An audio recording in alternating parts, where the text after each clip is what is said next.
Hey everyone, what's good? YC here from Manchester, UK.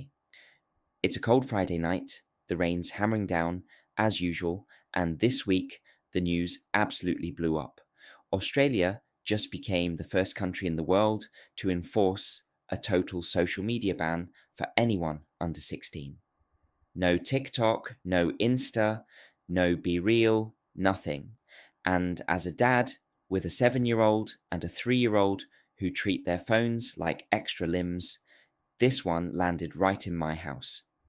So today I'm breaking down who actually owns the teen addiction problem, where the real money's going to be made, and why this Australian law is just the opening shot in a much bigger war.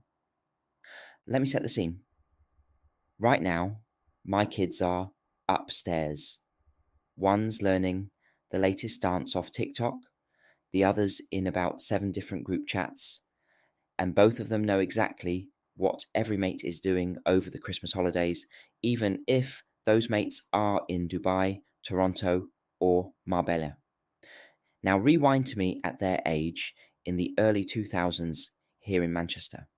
Staying in touch meant MSN Messenger if you were lucky, texting on a Nokia 3310 that cost 10 pence a message, or actually meeting outside the Arndale and talking face to face, worlds apart.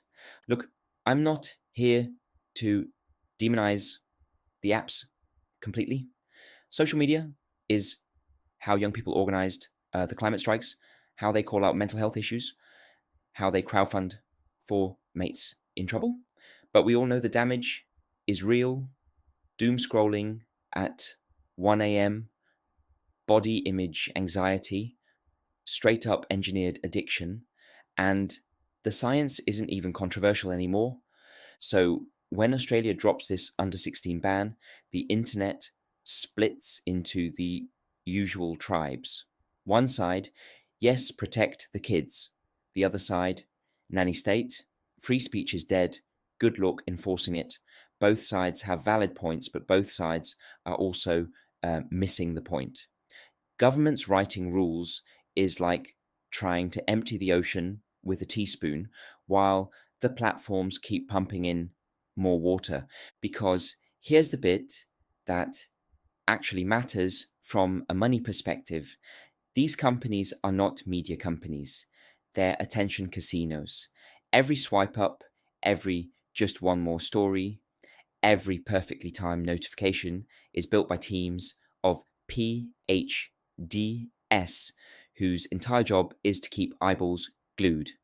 More time equals more ads equals fatter margins. And the most vulnerable brains? Teenagers. The platforms have the internal data showing the harm. They just also have shareholders who would riot if growth slowed down even 1%. Now, let's zoom out to where the real action is heating up: Asia.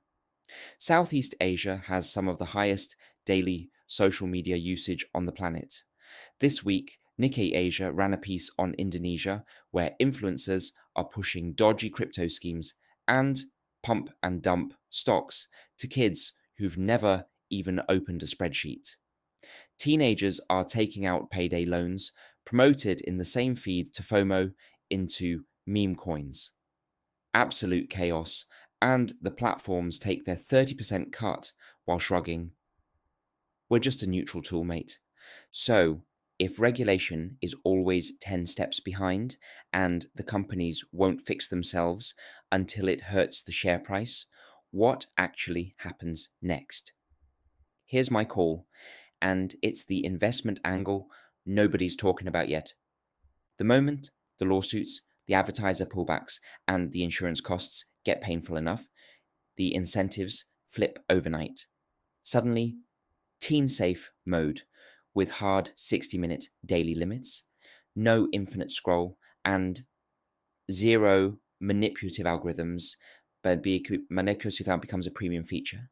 And the first big player or new entrant that builds a genuinely safe, profitable parent-paid social product for under-18s will absolutely print money. We're talking hundreds of millions of anxious middle-class parents across Asia, Europe, and beyond who will happily pay £5 to £10 a month for peace of mind. That's a subscription moat deeper than Netflix ever had. The legacy platforms get slowly regulated into the Stone Age, and the new winner takes the entire next generation. Australia just lit the fuse. More countries will follow. Watch. Singapore, South Korea, even the UK won't be far behind once the headlines get bad enough. But the politicians won't be the ones who cash in. The winners will be the founders and investors who finally treat attention as something worth protecting instead of strip mining. That's the take from rainy Manchester.